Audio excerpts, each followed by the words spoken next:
La Voz de América presenta.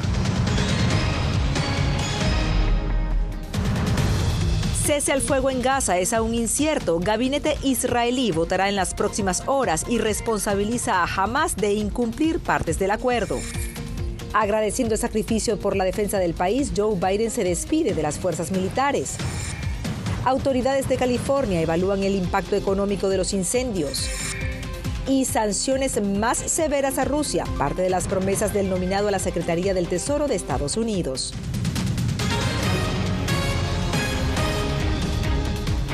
Hola, soy Natalie Salas Guaitero, los saludo desde Washington. Bienvenidos a El Mundo al Día. Horas después de que el presidente Joe Biden anunciara el acuerdo de cese al fuego entre Israel y Hamás, el gobierno israelí acusó al movimiento de resistencia islámica de intentar hacer cambios a lo acordado, lo que provocó la cancelación de un voto inicial planificado para ratificar el plan. Celia Mendoza está en vivo con nosotros desde el Departamento de Estado. Celia, ¿cómo luce ahora la factibilidad de este acuerdo? A esta hora se han retomado las negociaciones y en especial el camino para que Israel y su gobierno puedan aprobar este acuerdo, en especial que pueda ser implementado cuando se había previsto. Se espera que este mismo viernes los miembros del gabinete puedan hacer la votación y se entregue la lista de los nombres de los palestinos que podrían ser liberados, algo que será fundamental. Eventualmente esto llevará a que se apruebe por completo y su implementación se haría este mismo domingo. Israel denunció inconsistencias en torno al acuerdo anunciado este jueves de cese temporal al fuego y liberación de los secuestrados por Hamás, lo que ha atrasado el proceso de confirmación del plan de 3 fases propuesto por el presidente Joe Biden. No debe sorprendernos que en un proceso de negociación que ha sido tan complejo y tenso pueda quedar un cabo suelto. Estamos tratando de atarlo en estos momentos. Confío en que esto seguirá adelante y que el domingo veremos el inicio de la implementación del acuerdo. Para familiares de los secuestrados, el 7 de octubre de 2023, la noticia de que el gobierno israelí seguirá con el proceso para aprobar el acuerdo con un voto programado para este viernes es bienvenida, pero la reciben con cautela. Para nosotros que hemos vivido tantas decepciones en estos últimos 15 meses, el dicho ver para creer hoy es más cierto que nunca. Un proceso que ahora está en las manos del gobierno de Benjamin Netanyahu. Esta liberación de los secuestrados, si se da, es el principal objetivo de este acuerdo, la liberación de los rehenes, lograr llevar a nuestra gente a casa. Esa es la cosa más importante para nosotros. Israel ya ha dicho que está dispuesto a hacer difíciles concesiones dolorosas, y nosotros ya lo hemos dicho. Estados Unidos lo sabe, y todos los demás negociadores también. Sin embargo, en Israel no todos están a favor. No firmen el acuerdo. No firmen el acuerdo con Hamás. Este acuerdo es muy peligroso para los rehenes que permanecerán en Gaza, para la seguridad de Israel, para la seguridad de los ciudadanos de Israel. El acuerdo llevaría a la liberación de cientos de palestinos detenidos en cárceles israelíes, cuyos nombres aún no se han dado a conocer, lo que ha generado expectativa en la población de Gaza y Cisjordania, donde siguen pidiendo la ratificación del acuerdo que garantizaría la entrada de más de 500 camiones diarios con ayuda humanitaria y el cese de las acciones militares. Desde hace 15 meses se ha convertido en uno de los temas fundamentales, no solamente para la administración Biden, pero en especial para el secretario de Estado, que durante esta jornada aquí dio su última conferencia de prensa. Fue interrumpido abruptamente 2 veces dentro de la misma conferencia. Hemos podido confirmar que uno de ellos tiene acreditación de periodista. Fueron removidos por las fuerzas de seguridad que se encargan de la protección de este recinto en la capital de los Estados Unidos. Pero cada uno de ellos, al interrumpir, le gritaban que la administración Biden y él en particular, el secretario Anthony Blinken, eran responsables de lo que ellos aseguran es un genocidio que se ha venido cometiendo por parte de Israel con el apoyo de los Estados Unidos. Muestra de qué manera ha tenido que trabajar durante los últimos meses en esta última conferencia que dio aquí antes de su salida. Gracias a Celia Mendoza. Y el acuerdo de cese al fuego entre Israel y Hamás consta de 3 etapas, cada una con una duración de 42 días y sujeto también al cumplimiento que se ha pactado. Laura Sepúlveda nos explica. Un cese temporal de las operaciones militares de las dos partes se registraría en los primeros 42 días del pacto. tropas israelíes se alejarían de zonas densamente pobladas a lo largo de las fronteras de la franja y durante 10 horas diarias no harán movimientos aéreos sobre el territorio. El periodo se extenderá a 12 horas durante el intercambio de secuestrados israelíes y detenidos palestinos. La primera fase también incluye la intensificación de la entrada de ayuda humanitaria, la rehabilitación de hospitales, centros de salud y panaderías. La liberación de secuestrados se iniciará con 3 mujeres israelíes en el día 1 del cumplimiento del acuerdo, proceso que tendría lugar cada 7 días, mientras Hamás oficializa la lista de prisioneros que a cambio deben ser entregados por Israel. Al final de este punto, 33 secuestrados israelíes y 47 prisioneros palestinos habrán recuperado su libertad. Este acuerdo específico no es bueno desde el punto de vista estratégico, pero es bueno desde el punto de vista moral y nacional para recuperar a nuestro pueblo. Opina el exvocero de las Fuerzas de Defensa de Israel. Los judíos para la segunda etapa sujeta a avances en cuanto a la liberación de secuestrados y retorno de los restos de quienes se encuentran sin vida, habrán llevado a cabo su retiro completo de la Franja de Gaza, ante lo que algunos expertos se muestran incrédulos por la existencia del Netzarim, un corredor pavimentado entre el sur y el norte de Gaza que sugiere presencia militar a largo plazo. La decisión de cuánto tiempo estaremos allí es de nuestro gobierno. Hemos dicho en múltiples ocasiones que si es necesario podemos despejar esta zona en 24 horas. Países árabes han exigido un compromiso de Israel. Al gobierno de Israel no se le debe permitir violar y aprovechar el cese del fuego. La tercera etapa consiste en la apertura de fronteras y la reconstrucción de Gaza, plan que podría tomar entre 3 y 5 años, periodo en el que Egipto, Qatar, Naciones Unidas y otros países asumirán el rol de veedores. Laura Sepúlveda, Voz de América. El presidente Joe Biden continúa con su ronda de discursos para despedirse del cargo. Este jueves visitó el Pentágono, donde se dirigió a las fuerzas militares de las que fue comandante en jefe durante los últimos 4 años. Jacopo Luzzi está con nosotros desde la Casa Blanca. Jacopo, ¿qué dijo Joe Biden en este mensaje?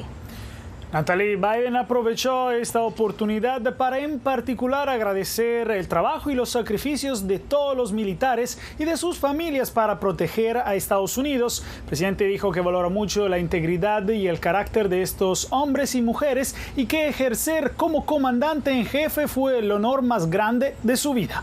Entre varios puntos, Biden citó los esfuerzos para defender Ucrania frente a la invasión rusa en los últimos 3 años.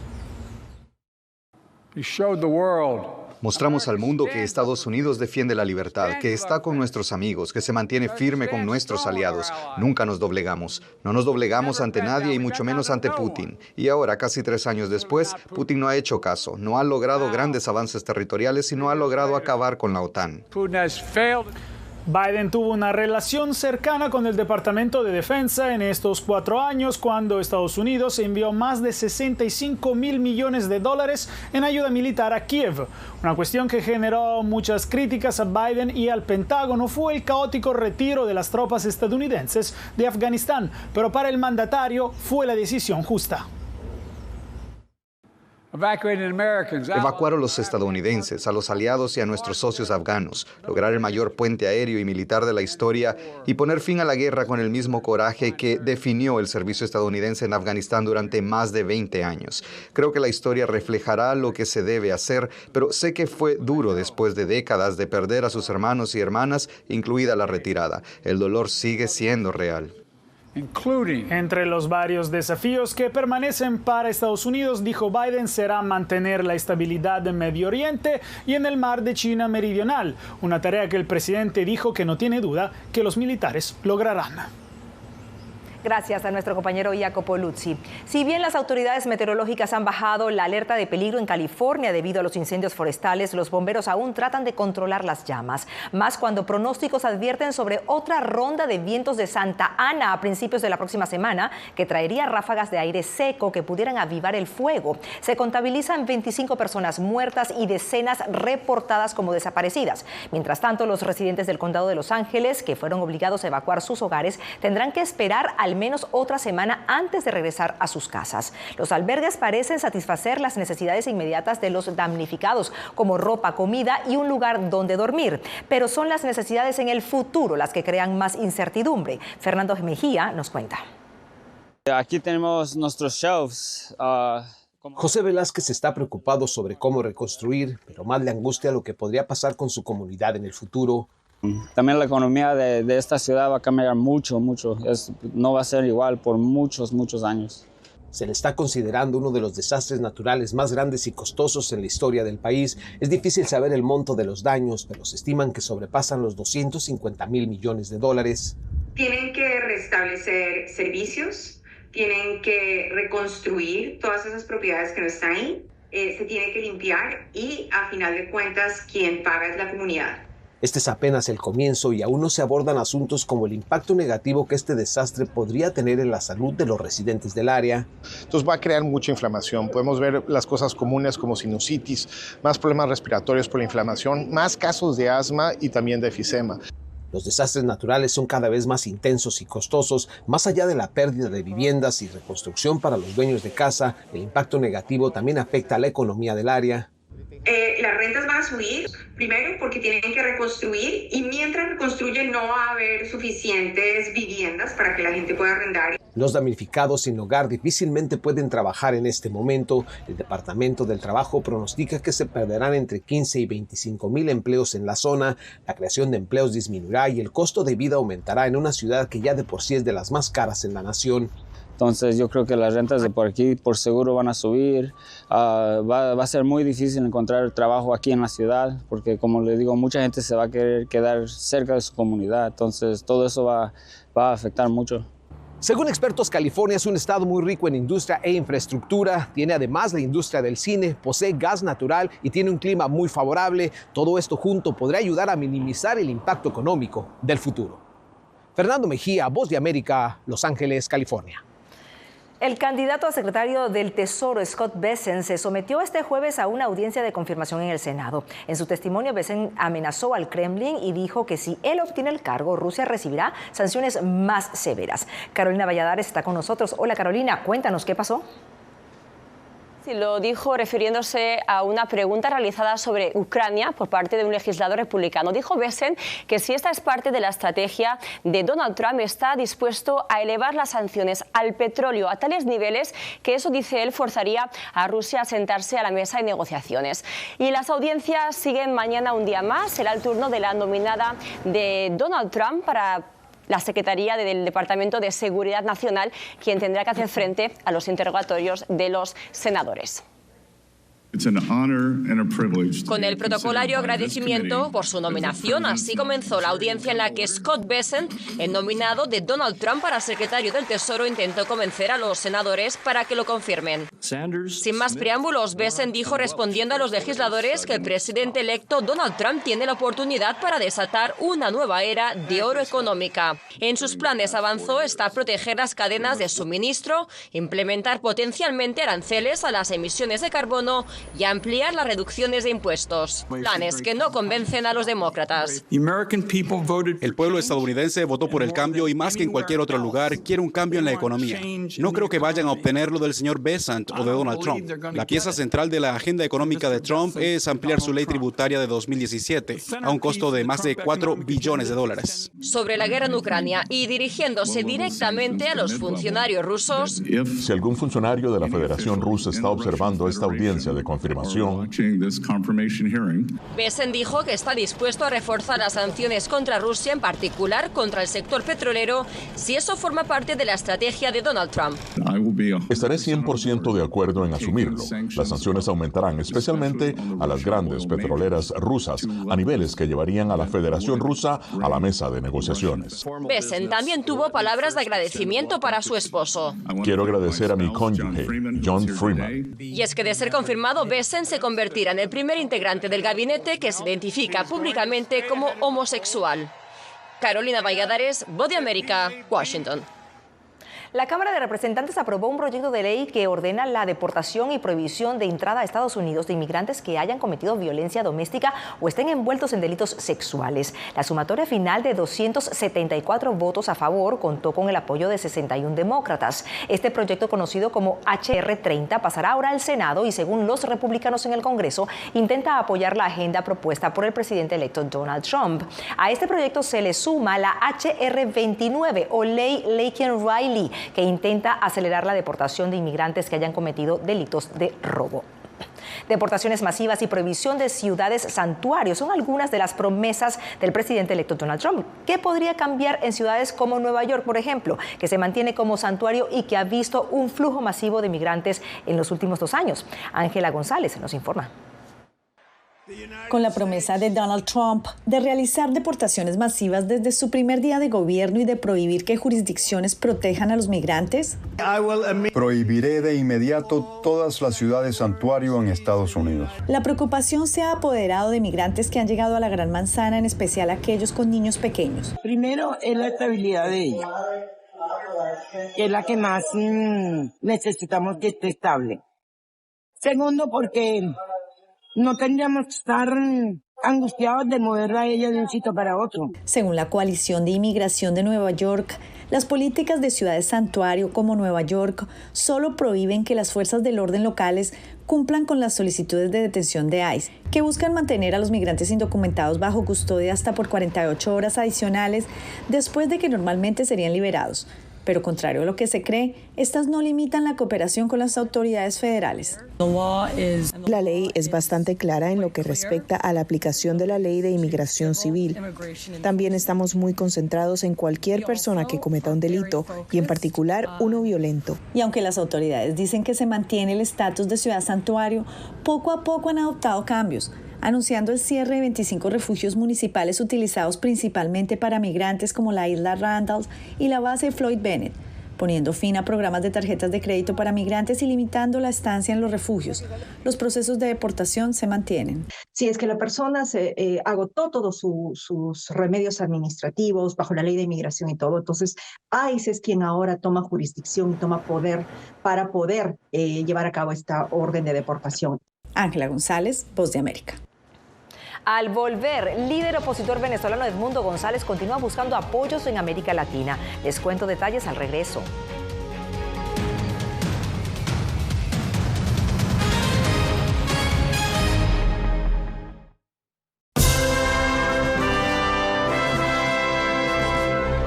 Con cobertura especial multimedia, La Voz de América presenta este 20 de enero la toma de posesión del presidente número 47 de Estados Unidos, Donald Trump. Conéctate con nosotros porque La Voz de América te acercará a todos los ángulos de este evento. Transmitiremos desde Washington, D.C. y desde donde se produzca la noticia. Porque en La Voz de América, la prensa libre importa.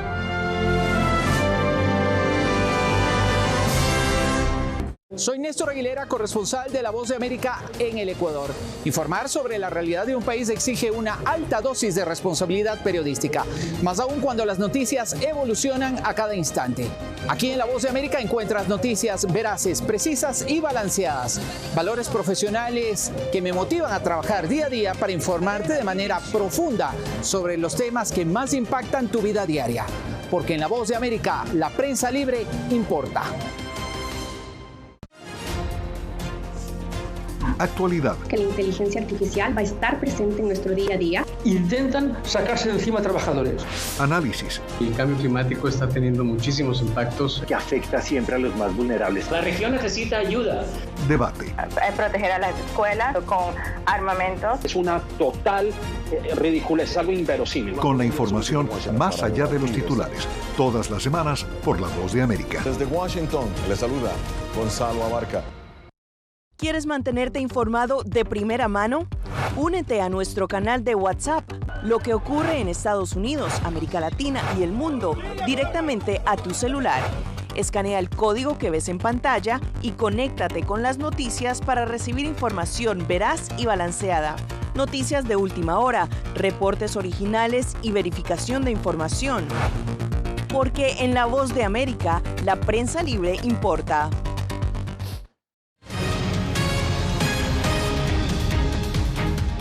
Edmundo González, líder de oposición de Venezuela, continúa su periplo en América Latina con la meta de aglutinar apoyos. Esta vez pisó suelo costarricense para reunirse con el mandatario de ese país, Rodrigo Chávez. Donaldo Hernández tiene el informe.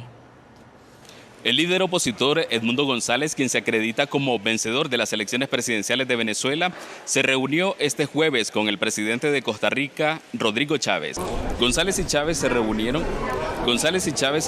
en la Casa Presidencial en la capital San José. González expresó que mantiene su plan de retornar a Venezuela para tomar posesión como presidente. Venezolanos residentes en Costa Rica llegaron hasta la Casa Presidencial para brindar su respaldo a Edmundo González. Para empezar, Edmundo González es nuestro presidente electo, elegido por el pueblo de Venezuela, por más de 8 millones de venezolanos y los más de 7 que no pudieron votar. Que sigan entrelazando lazos entre países democráticos para que entre toda la región podamos lograr la libertad de Venezuela y la libertad de cada uno de los presos políticos que allí se encuentran. Edmundo González se reunirá con la diáspora venezolana en Costa Rica, mientras se prepara para asistir a la toma de posesión del presidente Donald Trump. Donaldo Hernández, Voz de América, San José, Costa Rica. En Venezuela, luego de 9 días privado de libertad, fue excarcelado el periodista y activista venezolano Carlos Correa. Sin embargo, organizaciones abogan por otros 10 comunicadores que continúan en prisión. Adriana Núñez Rabascal tiene el informe. El paradero del director de la ONG Espacio Público, Carlos Correa, era desconocido, pues permaneció incomunicado desde que fue arrestado el 7 de enero. Y aunque hoy está fuera de prisión, el gremio de periodistas en Venezuela alerta que durante el último año han arreciado la persecución y las detenciones. Durante el 2024, IPIS documentó 572 violaciones a la libertad de prensa, distribuidas en 383 casos denunciados que afectaron a un total de 200 trabajadores de la prensa. Eso es libertad de expresión. Y lamentablemente esto ha derivado en que los periodistas sientan miedo de ejercer la profesión, de que los periodistas sientan terror y recurrir inclusive a la peor de la censura, que es la autocensura. La semana pasada, un reportero y su asistente de cámara fueron llevados por la fuerza por la Guardia y acusados de terrorismo, con lo que suman al menos 10 los trabajadores de la prensa presos, de acuerdo con cifras del sindicato que los agrupa. Venezuela está en los últimos lugares de respeto a la libertad de expresión y a la libertad de opinión. Mientras, familiares de los detenidos después de las elecciones presidenciales denunciaron ante la Fiscalía que las penitenciarías del país se han convertido en campos de concentración. Lo hemos visto en las últimas visitas en situación de desnutrición, porque solamente están recibiendo una comida al día. Se acuestan con hambre, porque no les están garantizando los alimentos. Todavía no tienen acceso a agua potable.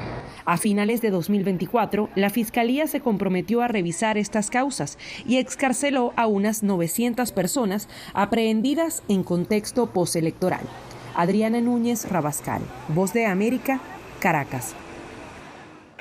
Al regreso haremos un recorrido por los discursos presidenciales más emblemáticos de los últimos años. Ya volvemos.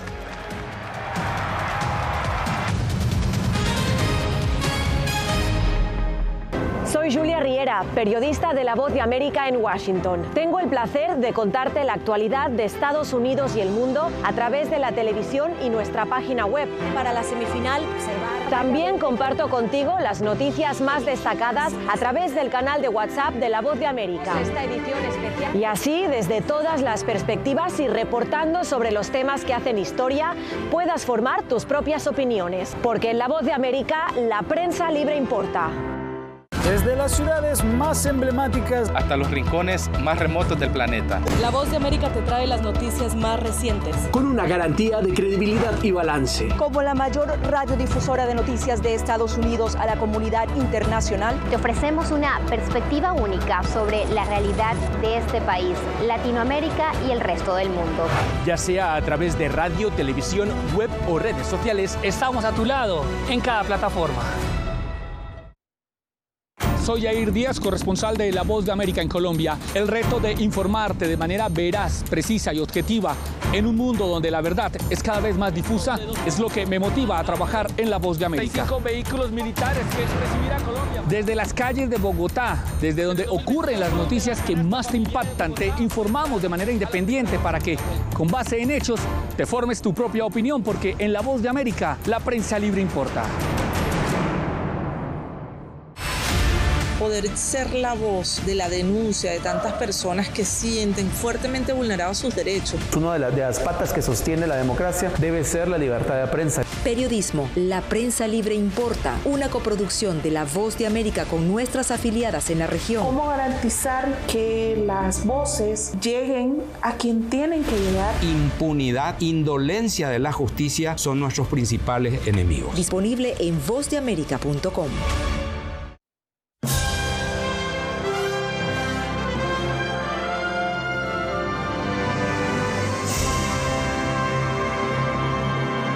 En Estados Unidos, los discursos que se pronuncian los presidentes durante el acto de la toma de posesión suelen ser un acontecimiento solemne que queda en la memoria y marca el rumbo del país. José Pernalete repasa las alocuciones de los mandatarios más recientes.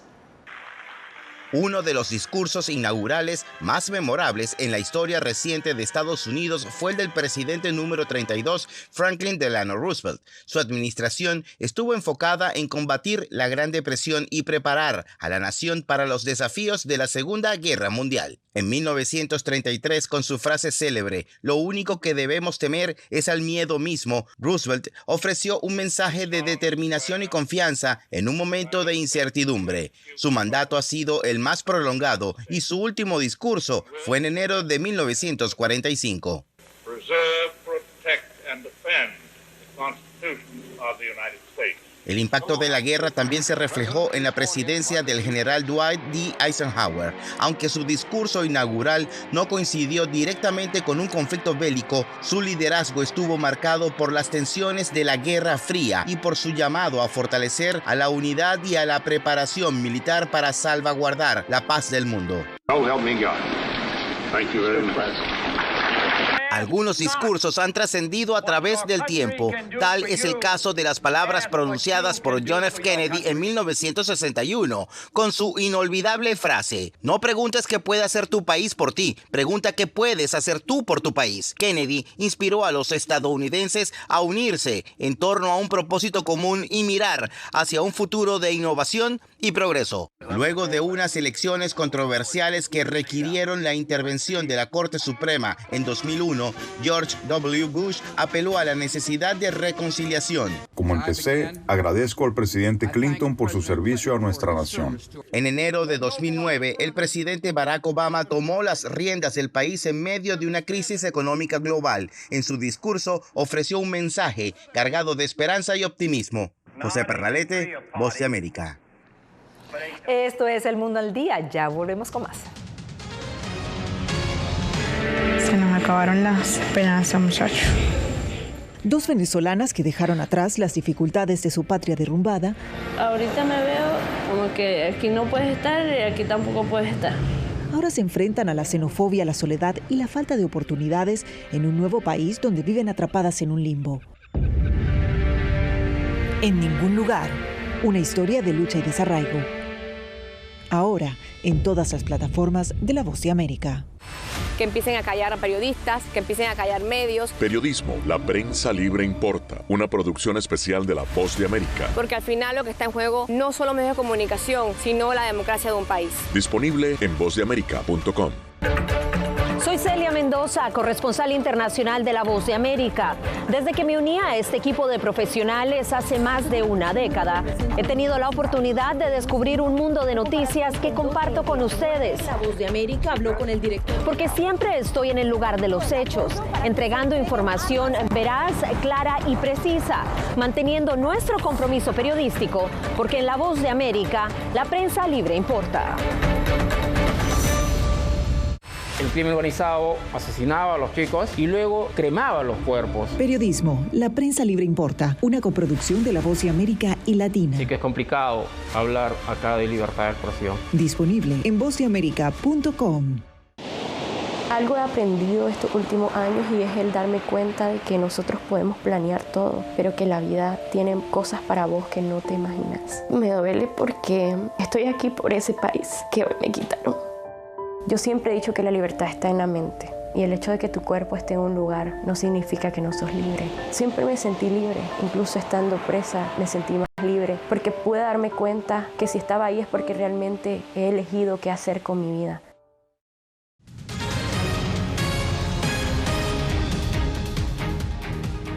La Voz de América tendrá cobertura extensa de la investidura presidencial de Donald Trump y todas las actividades que se realizarán aquí en Washington este lunes 20 de enero a través de nuestras plataformas digitales en vozdeamerica.com, Facebook y YouTube. Encuéntrenos escaneando ese código QR que ve en pantalla. Soy Natalie Salas Guaitero. Hasta la próxima.